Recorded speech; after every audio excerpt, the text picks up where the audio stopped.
Bom, para entender a Lei Geral de Proteção de Dados e o impacto que ela causa às empresas, órgãos públicos e até pessoas físicas que tratam dados com fins comerciais, com fins financeiros, nós temos que primeiramente compreender que é uma legislação já em vigor, mas aplicável em agosto de 2020. Inclusive, recentemente, a Lei 13.853 de 2019 já criou a Autoridade Nacional de Proteção de Dados e que traz severas punições aos atores, aos agentes de tratamento que desrespeitarem os direitos previstos na legislação, notadamente no seu artigo 18, e os princípios ou hipóteses de tratamento que nós identificamos também na legislação. Lembrando que nós temos 10 princípios que devem ser observados pelos agentes de tratamento de dados na legislação brasileira, ao passo que na legislação europeia nós temos 6 princípios. Essa lei vai trazer punições desde advertência, multa simples, multa diária, publicização da infração. Hoje eu não posso mais varrer para debaixo do tapete um incidente de segurança da informação dentro de uma empresa, dentro de um órgão público, até medidas mais extremas como suspensão do tratamento de dados pessoais por até 6 meses ou proibição do exercício deste tratamento específico que venha lesando os direitos dos titulares. Nós temos multas aí que podem chegar a milhões de reais previstas na LGPD ou na Lei Geral de Proteção de Dados, sem prejuízo da sua atuação judicial, o próprio judiciário podendo também aplicar a legislação para reparar um titular de dados eventualmente lesado. E para compreender essa correria das empresas na adequação, nós temos aí várias empresas se movimentando, tentando enquadrar os seus processos e não sabendo por onde começar. Nós temos mapas de 12 passos, de 4 passos, de 6 passos, de 18 passos.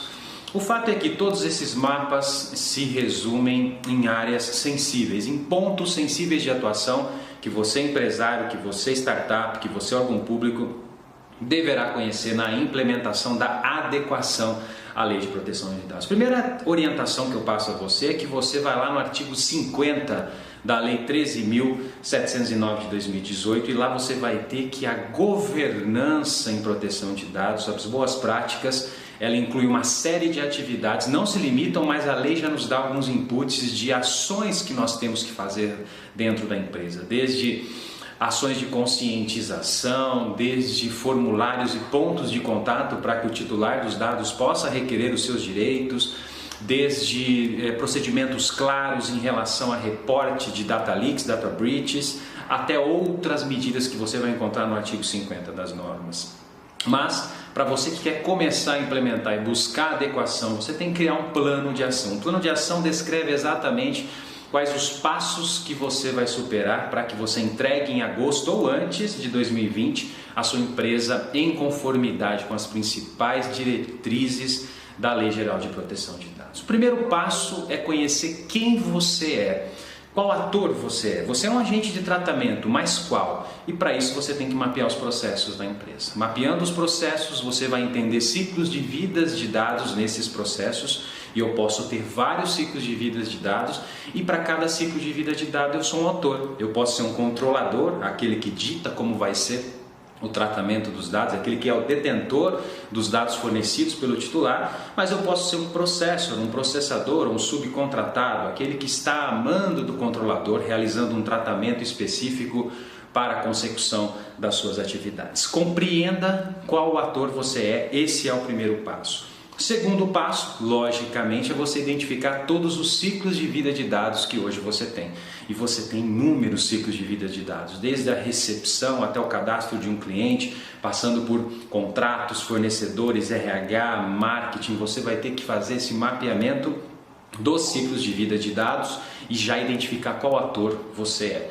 E o terceiro passo é o que nós chamamos de mapping dos dados, onde eu vou para uma granularidade maior, interpreto dentro dos ciclos de vida quais são os dados que eu trato e aí eu tenho alguns insights. Dado pessoal, direto ou indireto, é dado anonimizado, é dado pseudonimizado, ou seja, com uma técnica para desassociar o dado a pessoa dos dados, ou é dado anônimo, ou seja, não é considerado dado pessoal. Eu preciso compreender quais são os dados que eu trato. Dado sensível, aqueles cujo tratamento pode impactar em direitos e liberdades individuais, filiação sindical, preferências sexuais, dados biométricos. A partir daí, tendo um mapping dos dados, eu vou fazer a aderência. Quarto passo, aderência aos princípios. Eu vou analisar todos os princípios da norma e verificar se eu estou observando eles ou não.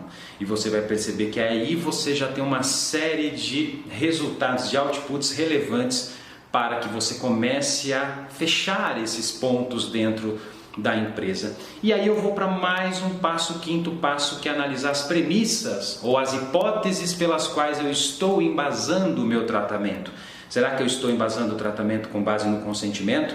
E aqui já faço um parêntese, o consentimento não é a única hipótese de tratamento de dados. É lógico que o consentimento é uma hipótese considerada residual e dependendo do processo da empresa eu posso tratar dado com base em outra premissa que não o consentimento, execução de um contrato, defesa dos interesses vitais, interesses legítimos do controlador, dentre outras hipóteses previstas, e eu vou enquadrar justamente nesse quinto passo quais são as premissas. E caso você não se enquadre nas premissas, o seu tratamento é irregular. Então você vai buscar validá-lo por uma das hipóteses. Normalmente o que se faz é a revalidação do consentimento. Lembrando que não basta um consentimento informado, isso já existe. O consentimento tem que ser informado, livre, expresso, inequívoco, específico e em alguns casos para dados pessoais sensíveis, destacado.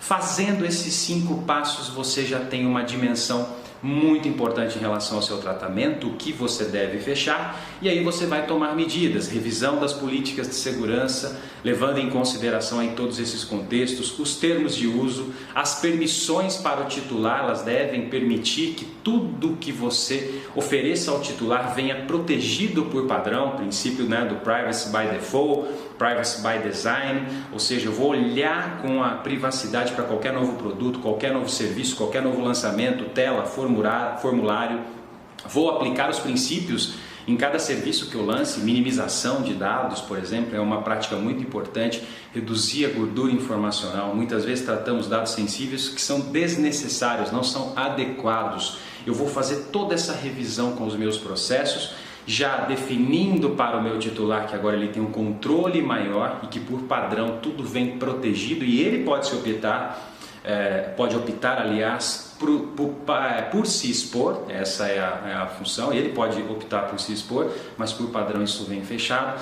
E principalmente eu vou disciplinar procedimentos claros em relação a incidentes de segurança, o que fazer, quem vai notificar, qual vai ser a extensão, qual é a equipe que vai atuar. Eu vou utilizar medidas técnicas e organizativas de segurança da informação, que são boas práticas legislativas, como criptografia, pseudonimização, e eu vou criar um formulário, um ponto de contato para atender os requerimentos do titular dos dados e ter um processo muito claro, muito definido, como agir caso esses requerimentos cheguem, não só especificamente do titular dos dados, mas principalmente nomeando o encarregado de proteção de dados dentro da empresa para que relacione-se, além de fazer o dever interno, de sensibilizar todas as áreas com o olhar da privacidade, relacione-se com o titular dos dados e com a autoridade nacional de dados. Se faço transferência internacional também, vou precisar fazer essa adequação para os dados que trato especificamente de fora, e nesse sentido você tem uma abordagem que vai te conduzir a uma conformidade, uma adequação com a norma. Lembrando que a GDPR exige o relatório de impacto à proteção de dados. Aqui no Brasil, o relatório de impacto à proteção de dados para qualquer nova atividade que possa impactar risco aos direitos e liberdades dos titulares será regulamentado, mas é boa prática que a empresa já considere a elaboração desse relatório, que é interno, em que algumas vezes pode ser necessária uma consulta prévia à Autoridade Nacional de Proteção de Dados, embora a legislação brasileira ainda careça de maior regulamentação, e é a Autoridade Nacional de Proteção de Dados que irá estabelecer quais são os critérios em relação ao plano de impacto à proteção de dados pessoais, ok? Então, em síntese, eu passei para vocês aqui alguns passos que são fundamentais para que você comece, dê o start, desenhe um plano de ação, cumpra esses passos e você já vai tomando medidas para que chegue em agosto já mais maduro, já mais preparado para estar em conformidade com a Lei Geral de Proteção de Dados, ok? Espero que agregue. Se você gostou desse conteúdo, compartilhe. E semanalmente nós estamos aqui também trazendo mais conteúdos relevantes a todos. Então se inscreva em algum local do canal, se você viu isso numa rede social, compartilhe e deixe seu comentário. Como tem sido a implementação, qual a sua maturidade, como está a adequação da sua empresa, do seu negócio à Lei de Proteção de Dados, que, repito, torna-se aplicável em agosto de 2020 e vai exigir aí uma reformulação completa de como hoje eu trato dados dos meus clientes, dos meus titulares nas empresas, para que eu evite as sanções que são consideráveis em relação ao negócio. Um abraço a todos.